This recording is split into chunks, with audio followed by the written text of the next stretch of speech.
వందే మాతరం.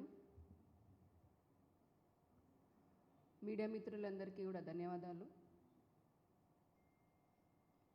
పొద్దున లేస్తే పేదల ప్రభుత్వం, పేదల సంక్షేమమే మాకు కావాలి, వారి కోసమే మా ప్రభుత్వం పనిచేస్తుంది అని చెప్పని బిల్డప్ బ్యాచ్ ఏదైతే ఉందో చెప్తున్నటువంటి బిల్డప్ బ్యాచ్, ఆ వైసీపీ బ్యాచ్ నిజంగా పేదల కోసం ఏం చేసింది? వారి కడుపు కొట్టడం, వారి ఉసురు తీసుకోవడం తప్పితే పేదల సంక్షేమం కోసం చేసిందేమీ లేదు. పత్రికల్లో మటుకు కోట్ల రూపాయలతో ప్రకటనలు ఇచ్చుకుంటూ ఉంటారు. మహిళల పక్షపాతి నేను అని చెప్తూ ఉంటాడు జగన్మోహన్ రెడ్డి గారు. మహిళల పక్షపాతం చెప్పుకోవడానికి కూడా ఏమాత్రం అర్హత లేనటువంటి పార్టీ ఈ రోజున వైసీపీ. కనీసం ఆ మాట అనే హక్కు కూడా వాళ్ళకి లేదు. ఎందుకంటే సొంత ఇంట్లో ఉన్నటువంటి వారి ఆడపడుచులకే కనీసం సమాధానం కూడా చెప్పనటువంటి స్థితిలో ఉన్న పార్టీ, ప్రభుత్వం ఇక రాష్ట్రంలో ఉన్న మహిళలకి ఏం న్యాయం చేస్తుంది? వారికి ఏం సంక్షేమాన్ని, అభివృద్ధిని అందిస్తుంది?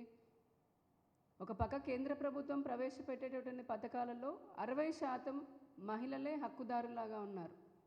అది ఇళ్ళకు సంబంధించిన ఇల్లు అయినా, గ్యాస్ అయినా, ఏదైనా సరే వారికి ఇచ్చేటటువంటి ప్రతి పథకంలో కూడా మహిళల్ని హక్కుదారులాగా చేస్తున్నారు నరేంద్ర మోదీ గారు, భారతీయ జనతా పార్టీ ప్రభుత్వం.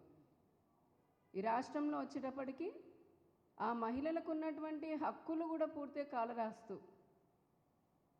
ఉదాహరణకి ఇళ్ళని చూద్దాం. ఈ రాష్ట్రంలో 33,000 కోట్ల రూపాయలతో 24 లక్షల ఇళ్ళని పేదల కోసం, మధ్యతరగతి వారి కోసం నిర్మిస్తోంది కేంద్ర ప్రభుత్వం. అందులో ఇళ్ళని పూర్తి చేసి గృహప్రవేశం కూడా చేసుకోనివ్వకుండా అడ్డుపడుతోంది జగన్ ప్రభుత్వం. ఇంకా ఎలా చెప్తారు మేము మహిళా పక్షపాతి అని చెప్పని? ఒక డ్వాక్రా మహిళల్ని చూడండి, అలాగే మహిళల పైనటువంటి పెరుగుతున్న అత్యాచారాలు చూడండి, ఆశా అంగన్వాడీ వర్కర్లను చూడండి.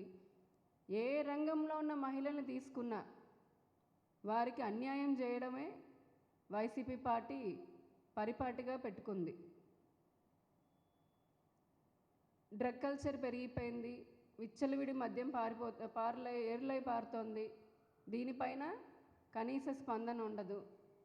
అదేమని ప్రశ్నిస్తే రాజకీయ పార్టీలపైన, ప్రధాన ప్రతిపక్షాలపైన, సామాన్యులపైన కేసులు పెట్టి మళ్ళీ క్యారెక్టర్ అసాసినేషన్ చేసి వారిపైన బురద చల్లుతూ ఉంటారు ఈ బిల్డప్ బ్యాచ్.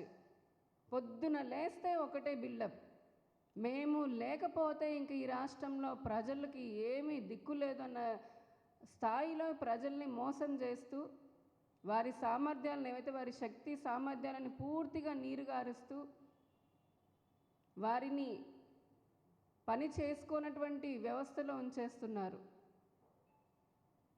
మాకు అర్థం కాని విషయం ఒకటి ఏంటంటే, మొన్న కొంతమంది ఐపీఎస్ అధికారులని అలాగా ఎలక్షన్ కమిషన్ బదిలీలు చేయడము, కొంతమందిని అంతకుముందు తిరుపతి బై ఎలక్షన్లో చేసిన అక్రమాలకి సస్పెండ్ చేయడం కూడా జరిగింది. అధికారులకి ఎంత సంయమనం ఉండాలి? అందులోనే ఎన్నికల కోడ్ వచ్చిన తర్వాత కలెక్టర్లు, ఎస్పీలు లాంటి అధికారులే, చీఫ్ సెక్రటరీ కానివ్వండి, మిగతా అందరూ ఐఏఎస్లు, ఐపీఎస్లు వీళ్ళే ఎన్నికలని సమర్థంగా నిర్వహించాలి. కానీ మన రాష్ట్రంలో ఎక్కడ లేనటువంటి విచిత్రాలు జరుగుతూ ఉంటాయి. పోయి కంప్లైంట్లు ఇస్తున్నారు కొంతమంది అధికారులు, ఈసీకి కంప్లైంట్ ఇస్తున్నారు. ఎక్కడైనా చూసామా ఇది? రాజకీయ పార్టీలు ప్రశ్నిస్తాయి అధికారులని, సామాన్యులు కూడా ప్రశ్నిస్తారు. వారేం అతీతులు కాదు కదా. కొందరు తప్పులు చేసుకుంటూ మళ్ళీ దాన్ని కప్పిపుచ్చుకోవడం కోసం అని చెప్పని తిరిగి రాజకీయ పార్టీల పైన, పత్రికల పైన నిందలు వేయడము, వారిపైన కంప్లైంట్ ఇవ్వడము నిజంగా బాధాకరం. దీన్ని బట్టే అర్థమవుతుంది ఈ రాష్ట్రంలో ఉన్నటువంటి ప్రభుత్వ వ్యవస్థల్ని ఏ విధంగా వైఎస్ఆర్సీపీ పార్టీ తమ చెప్పు చేతుల్లో పెట్టుకొని కొంతమంది అధికారులను ఆ విధంగా తమకు నచ్చినట్టుగా పని చేయించుకుంటున్నారు. సూటిగా ప్రశ్నిస్తున్నాం, అయ్యా జగన్మోహన్ రెడ్డి గారు, ముఖ్యమంత్రి గారు, మీ డీజీపీ గారే, మీ ప్రభుత్వంలో మీరు పెట్టినటువంటి డీజీపీ గారే ఈ రాష్ట్రంలో మావోయిస్టు ప్రభావం లేదు లేదు లేదు అని చెప్పని చాలాసార్లు చెప్పారు. మరి మావోయిస్టు ప్రభావం లేనప్పుడు మీకు ఇక్కడి నుంచి కూడా నరేంద్ర మోదీ గారి పుణ్యమాని గడిచిన 10 సంవత్సరాల దేశంలో ఎక్కడా కూడా ఎటువంటి తీవ్రవాదుల ఇబ్బందులు కూడా లేవు, రాష్ట్రంలో అంతకంటే లేవు. మరి మీకు ఇంకెందుకు భయం? సరే, మీకేదో ఉన్న భయంతో ప్రజలు మీ పైన మిమ్మల్ని ఎదిరిస్తారు అని భయంతో మీరు బయటికి రాలేదు ఇన్ని రోజులు, పర్వాలేదు. కానీ ఇప్పుడైనా ప్రచారానికని సొంత జిల్లా కడపకి వెళ్ళినప్పుడు 13 బలగాలని, పోలీస్ బలగాలని మీరు ఏర్పాటు చేసుకున్నారు. మీకు అంత అవసరమా నిజంగా? అంత థ్రెట్ ఏముంది? అంత విపరీతంగా పోలీసులు బలగాలను పెట్టుకోవాల్సిన అవసరం ఏముంది? అదేమి పోలీసింగ్ మరి మాకు అర్థం కాదు. ఇంకొక పక్క చూస్తేనేమో మొన్న చిలకలూరుపేటకి దేశ ప్రధాని, ప్రపంచంలోనే అత్యంత ప్రజాదరణ పొందినటువంటి వ్యక్తి, ప్రపంచంలోనే చాలా దేశాల్లో తీవ్రవాదాన్ని, మన పాకిస్తాన్ సహా దేశంలోకి వెళ్ళి మరీ ఆ తీవ్రవాదులు మట్టుబెట్టినటువంటి ప్రధానికి ఎంతో థ్రెట్ ఉంది. అటువంటి ప్రధాని చిలకలూరుపేట సభకు వస్తే మీరు ఇచ్చినటువంటి 5 బలగాలు అంటే ఏం జరుగుతుంది? ఈ రాష్ట్రంలో ప్రజల దగ్గరికి రావడానికి మీరు భయపడుతున్నారు, మీ పాలన సరిగ్గా లేక. అలాంటి ప్రధాని వస్తే, అంత థ్రెట్ ఉన్నటువంటి వ్యక్తి, అంత ప్రజాదరణ పొందినటువంటి దేశ ప్రధాని వస్తే మీ పోలీసులు, మీ ప్రభుత్వము చూపించిన నిర్లక్ష్యం కారణంగా బదిలీలు చేసుకున్నారు మీరు. ఇదే మాట మేము ప్రశ్నిస్తూ ఉంటే మళ్ళీ మా పైన తిరిగి దాడులు చేస్తున్నారు. అక్కడ కడప జిల్లాలో 13 బలగాలను పంపించింది నిజం కాదా? ఇదే పల్నాడు జిల్లా ఎస్పీ కానీ, గుంటూరు ఐజీ కానీ సమాధానం చెప్పాలి. ఎందుకు చిలకలూరిపేటలో ప్రధాని సభకి కేవలం 5 బలగాలని పెట్టారు? నిజాలంటే ప్రజలకు చెప్పండి, మీరే చెప్పండి. ముఖ్యమంత్రి గారికి ఎటువంటి భద్రతనిస్తున్నారు, ప్రధానమంత్రి గారికి ఎటువంటి భద్రతనిస్తున్నారని ఇవి ప్రశ్నిస్తే తప్పైపోయాం. మళ్ళీ మా రాష్ట్ర అధ్యక్షురాలు పురంధరేశ్వరి గారి పైన, అలాగే టీడీపీ పైన, జనసేన పైన కూడా కేసులు పెడతా ఉన్నారు. ఒకసారి ఆత్మవిమర్శ చేసుకోండి. ఇందుకే కదా మేము మొదటి నుంచి అంటోంది, కొంతమంది పోలీసులు, కొంతమంది అధికారులు ఈ రాష్ట్రానికి, వైఎస్ఆర్సీపీ అధికార పార్టీకి కార్యకర్తలాగా పనిచేస్తూ ఉన్నారు. అటువంటి వారు ఆత్మవిమర్శ చేసుకోవాలి.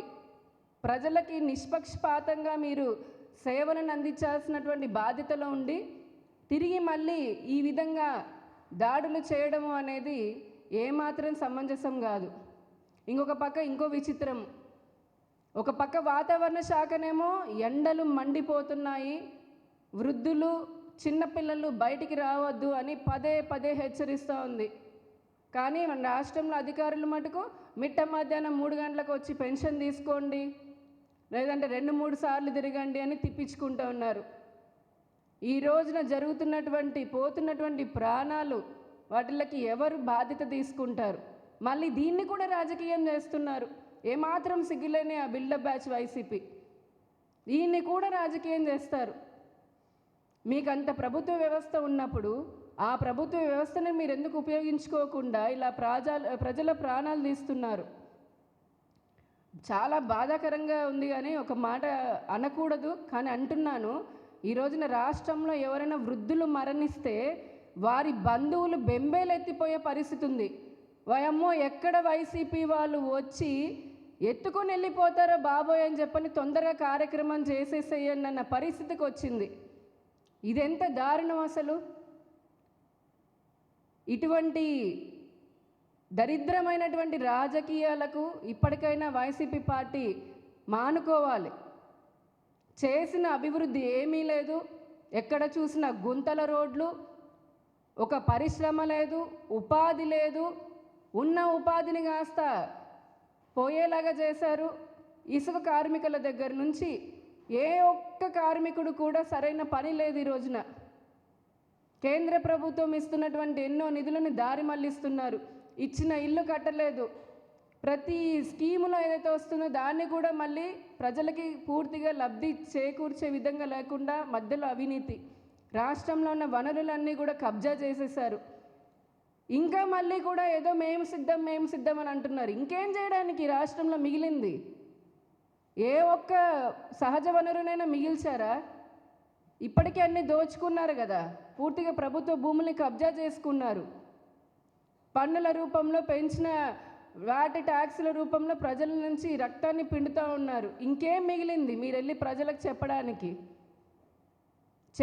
చేసింది ఏమీ లేక ఇటువంటి ఆరోపణలు చేసుకుంటూ భారతీయ జనతా పార్టీ అధ్యక్షురాలు పురంధరేశ్వరి గారి పైన ఆవిడ వ్యక్తిత్వ హననం చేసుకుంటూ, ఆవిడనే కాదు ఈ రాష్ట్రంలో చూడండి ఎంతోమంది మహిళల పైన మాతో సహా ప్రశ్నిస్తే బూతులు, సోషల్ మీడియాలో ట్రోలింగ్లు, మీడియాలో మంత్రులు, ఎమ్మెల్యేలు, ఎంపీలు అసభ్య పదజాలం, సొంత ఇంట్లోనే న్యాయం చేసుకోలేనటువంటి పరిస్థితి, అంత అసమర్థ పాలన ఈ రాష్ట్రంలో ఉన్నది. ప్రజలందరూ కూడా గమనించాలి. ఈ రాష్ట్రం మళ్ళీ బాగుపడాలి అనంటే ఈ రాష్ట్రంలో ఉన్నటువంటి సహజ వనరులు పూర్తిగా మళ్ళీ సద్వినియోగం చేసుకొని ఈ రాష్ట్రానికి పరిశ్రమలు రావాలి, ఉపాధి కలగాలి, ఇన్ఫ్రాస్ట్రక్చర్ పెరగాలి, నిజమైనటువంటి సంక్షేమాన్ని ప్రజలందరికీ అందించాలి అనంటే ఎన్డీఏ కూటమిని గెలిపించాల్సినటువంటి బాధ్యత ప్రజలపైన ఉంది అని చెప్పని కూడా ప్రజలను కోరుకుంటూ, వైసీపీ ఈ బిల్డప్ బ్యాచ్ ఇప్పటికైనా మీరు ఇచ్చే బిల్డప్ని నమ్మడానికి ప్రజలు సిద్ధంగా లేరు. మీ డైవర్షన్ పాలిటిక్స్ని కట్టిపెట్టి ఇకనైనా సరే ఇటువంటి చెత్త రాజకీయాలకి ఆంధ్రప్రదేశ్లో ఫుల్ స్టాప్ పెట్టాలని కూడా మేము డిమాండ్ చేస్తూ ఉన్నాము. ధన్యవాదాలు.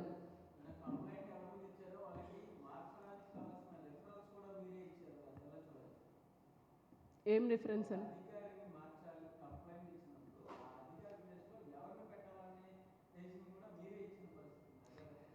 మేమేం